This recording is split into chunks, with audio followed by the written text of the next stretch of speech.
Pemirsa, setiap tahunnya pendaftaran sekolah di Indonesia selalu memicu keributan. Ada hampir di seluruh penjuru Indonesia yang dihantui perkara zonasi yang merupakan jalur pendaftaran sekolah dengan kuota tertinggi.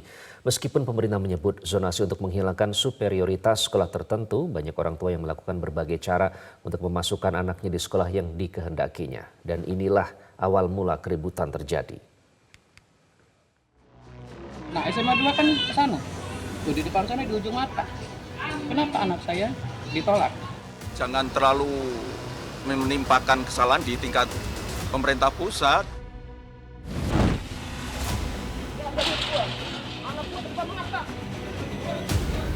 Siapa? Rumah gua di depan mata ditolak. Budi yakin betul anaknya akan lolos sistem zonasi dalam penerimaan peserta didik baru di SMA Negeri 2 Bekasi. Pasalnya rumahnya hanya berjarak ratusan meter dengan sekolah. Namun Budi harus menelan pil pahit sebab nama anaknya terdepak dalam daftar calon siswa yang diterima sebab jarak rumah dan sekolah yang seharusnya 623 meter diubah menjadi 781 meter saat daftar. Budi pun mengamuk, kesal merasa ada yang janggal. Anak saya berjarak titik koordinat 623 meter.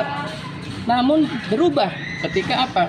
Ketika sudah diklarifikasi oleh pihak sekolah menjadi 781. Begitu kan?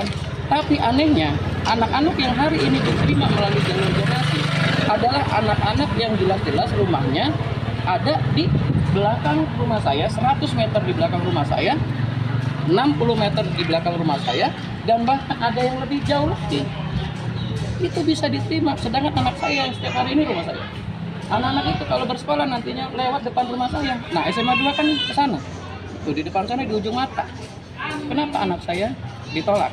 Seperti itu. Nah, pada saat saya klarifikasi ke pihak sekolah, ternyata ada salah satu perwakilan pihak sekolah yang mengatakan bahwasannya apa? Bahwa dia mengakui bahwa saya yang menentukan titik koordinatnya. Tapi si orang tua tersebut menyatakan di atas matrai. Gitu kan, berarti apa? Titik koordinat itu bisa dirubah. Lain Budi, lain Adam. Pria ini protes dengan cara mengukur jalan untuk memastikan langsung penyebab sang adik tidak lolos PPDB sistem zonasi di SMA Negeri 5 Kota Tangerang. Padahal jarak rumah dan sekolah 412 meter, tapi tercatat 467 meter saat pendaftaran. Sampai tanggal 6 itu aman dari jadwal pendaftaran, tapi tanggal 7 pagi jam 8 tahu-tahu ada perubahan.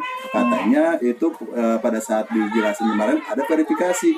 Lah tahu verifikasi sampai tanggal 7, kenapa nggak update?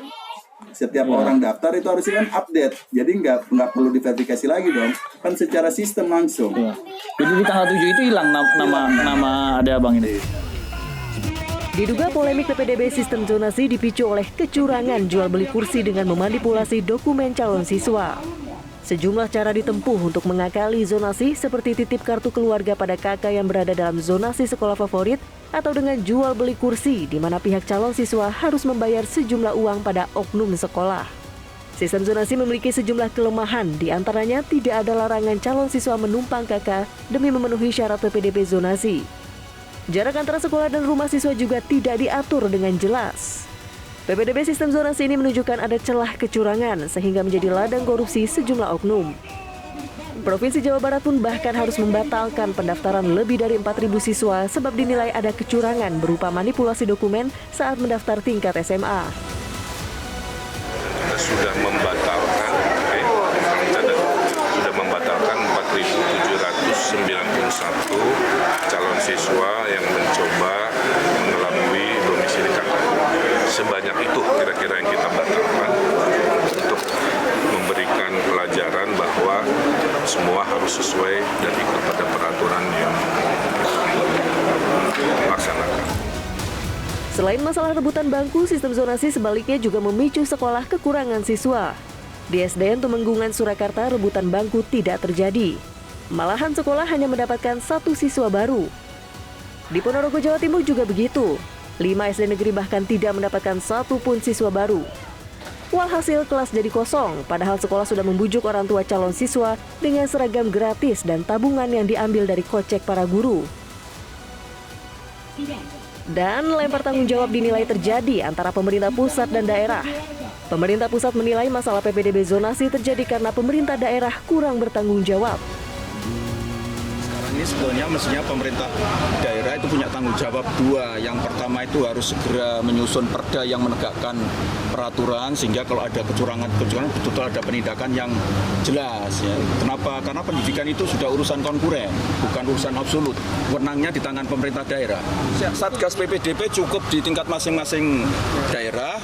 Kalau SMA SMK itu tanggung jawab pemerintah provinsi, kalau SD SMP itu tanggung jawab kabupaten kota. Kan sudah ada itu dalam undang-undang.